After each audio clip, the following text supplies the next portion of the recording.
Hey, what's up guys? Tech from Miss RB here, back here from techfrommissmedia.com. We cover the latest tech news, gadget reviews, and much more. Now this week I'm very happy to do this episode because I get to do it with you guys. And this episode is going to be over the normal time limit that I have, which is 10 minutes or less. So I really do hope you guys enjoyed it. I'm doing it for you guys because I haven't done an Android Weekly show in a while. I've been taking a break from it because I want to make a whole bunch of improvements and tweaks to the show and bring back a whole new thing. The design is going to be updated this October. This week I'm going to be doing an episode where I compile 4 Android devices, talk about them, give you their specs, price point currently, and should you buy them, my impressions on them, and what's their effect on the market currently. And hopefully this turns out to be maybe a 15 to 20 minute video. So anyways guys, I'm Tech from Miss RB. Let's get started with the video.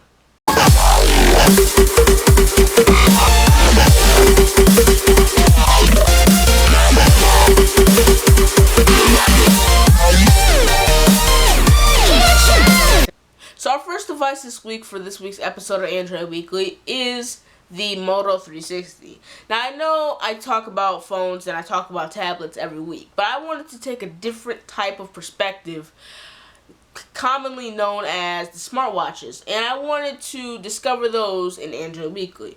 Now as you can see here on screen, this is a picture of the Moto 360.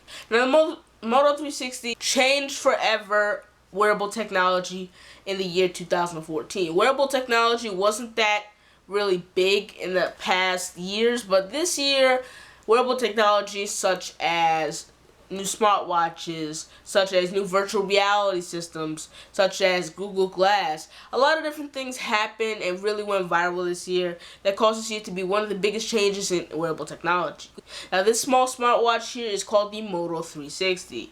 Now the Moto 360 is a small smartwatch. It has a 360-degree circle screen, basically, which allows you to interact with the device with your multi-touch fingers. And there's a capacitive display, so that is good. And basically you wear it just like any other watch, but it has capabilities to interact with your phone and interact with your Android devices that support the Android Wear system.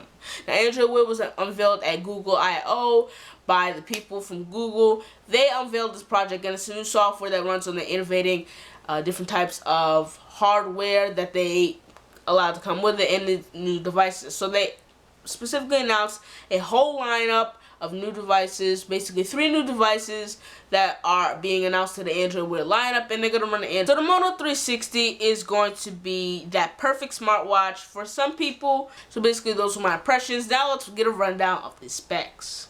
So this new smartwatch of the Android Wear lineup has a 360-degree display, runs the Android Wear software, and compatibility with most of your Android devices you already have today. Now this device has not been out yet, but it's set to launch next month from current rumors and leaks for $229, around the same price of the LG G Watch, and come with a premium feel. So I like this device because hey, this Pebble smartwatches and this everything like that, but wouldn't you want to have something that could really interact with your Google Android? You could take notifications, use Google Now, check your weather just from your watch.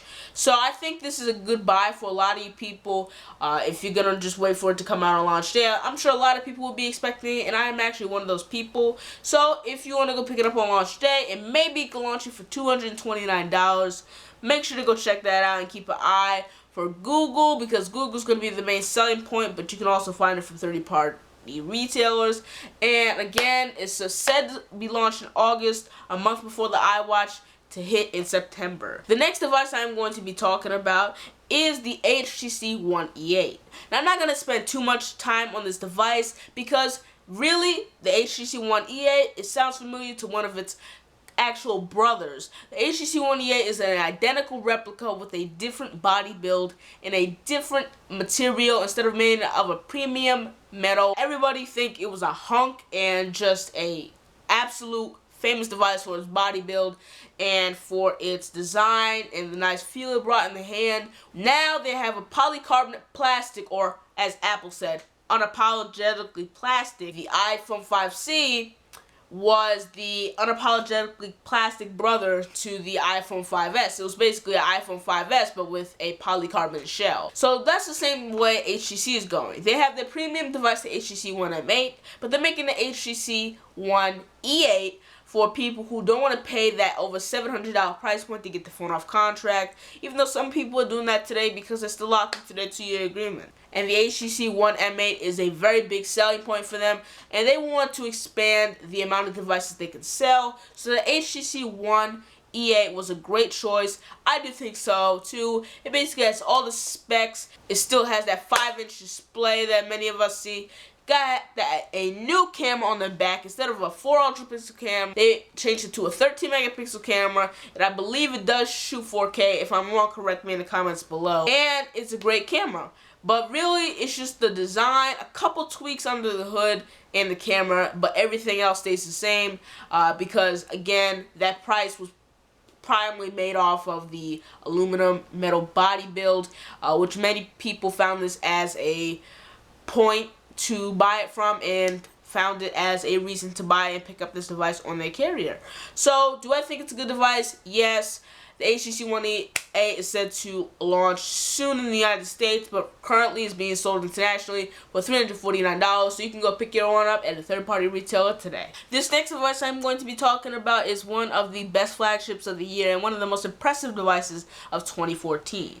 This next device is the OnePlus One by OnePlus. So a lot of people have been trying to get their hands on it, but OnePlus has this only invite system where you have to have an invite to purchase their device, which I think if you're giving them your business, well, why don't you just go ahead and buy the phone and they just sell it to you? I don't see why you have to be on the list to be invited in order to have your phone made and then constructed and then have to wait all this time.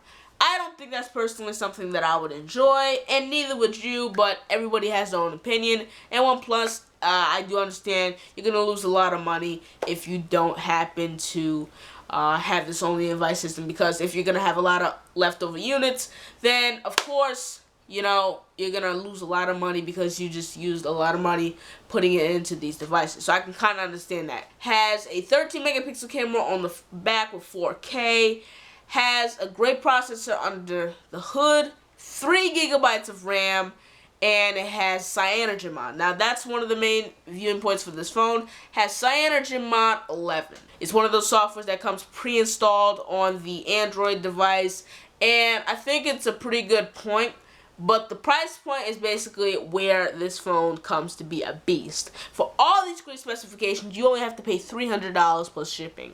Now, I think that is a great point, and that's for the 16 gigabyte model. A lot of people enjoy this because they're getting a powerhouse of specs device for such a low price. Now, this is kind of like what I said with the HTC One E8. The One E8 was kind of a, low variant, but it brought it for a lower price. Now, this is one of the best flagships of the year, and I think it was an honorable mention in today's episode of Android Weekly, and that's why I included it in the show. So if you guys like the OnePlus One, make sure to smash that like button. Let's hope to get to 10 likes on this video, because I really did work hard and edit on this video. So thank you guys, and on to the next device. The last device I'm going to be talking about tonight is the Samsung Galaxy Note 4. The Note 4, with the rumored specifications and all the rumor news about it, is supposed to be a beast, even better than its older brother, the Samsung Galaxy Note 3.